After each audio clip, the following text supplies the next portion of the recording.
بسم الله الرحمن الرحیم. بای زمونږ هغه رونه چې د هغوی باندې ډېر زیات قرضونه دي او داسې قرضونه دي چې هغه مکمل د نه ختمېدو دي. انشاءالله د هغوی دپاره دا مختصر ویډیو ده او دا داسې عمل دی چې انشاءالله دغه رونه به په ټول عمر کې چرته هم قرضدار نشي. بس زما رونو دا مختصر غونتی دا درود شریف دی. دا حضرات په څه کوي چې د ماسپښین لمونځ نه پس دا آسان درود شریف دی. اللهم صل علی محمد وعلى آله وبارک وسلم.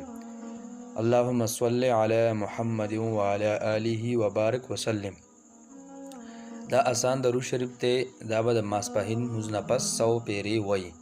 انشاءالله العزیز د دې درود شریف په برکت سره الله رب العزت په د دې انسان قرض ختم کی او آینده لپاره په ټول عمر کې به انشاءالله دا انسان هیڅ چېرې هم قرضداری جوړ نشي.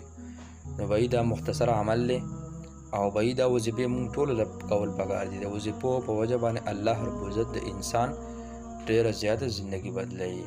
الله مو خوشحاله کړه او زما تاسو ته درخواست دی چې دا ویډیو مخکې شیر کړئ چې نور هم رونو ته د دې نه پیدا ورسي. جزاک الله.